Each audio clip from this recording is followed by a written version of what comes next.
ખૂબ ખૂબ આભાર ફરી વખત પ્રવીણભાઈ। ইনি সানন্দের বিজেপি বিধায়ক কামাভাই রাঠোর, কার্যত বলা যায় সানন্দের রবীন্দ্রনাথ ভট্টাচার্য। তাদের মধ্যে মিল, দুজনেই সামনে থেকে ন্যানো কারখানা গড়ে উঠতে দেখেছেন।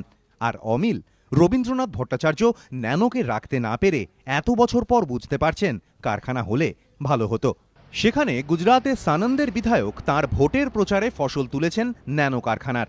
ন্যানো আসার ফলে সানন্দের পুরো চালচিত্রই যে পাল্টে গিয়েছে তাও বারবার তুলে ধরেছেন প্রচারে।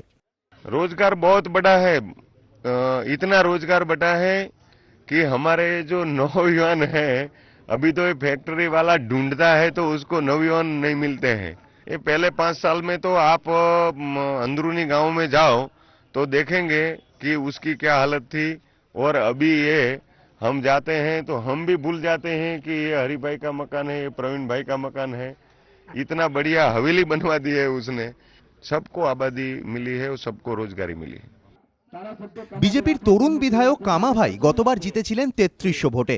তবে এবার ন্যানোর প্রভাবে কর্মসংস্থানে যে গতি এসেছে তার ফলেই শিল্পায়নের স্লোগানকে সামনে রেখে ভোটের মার্জিন বাড়ার বিষয়ে আশাবাদী তিনি।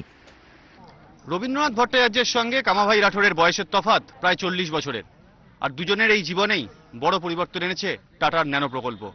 রবীন্দ্রনাথ ভট্টাচার্য যেখানে ন্যানো প্রকল্পকে হারিয়ে মন্ত্রী পদ খুইয়ে বিধায়ক পদ ছাড়ার মুখে, সেখানে কামাভাই রাঠোরের বেড়েছে আত্মবিশ্বাস।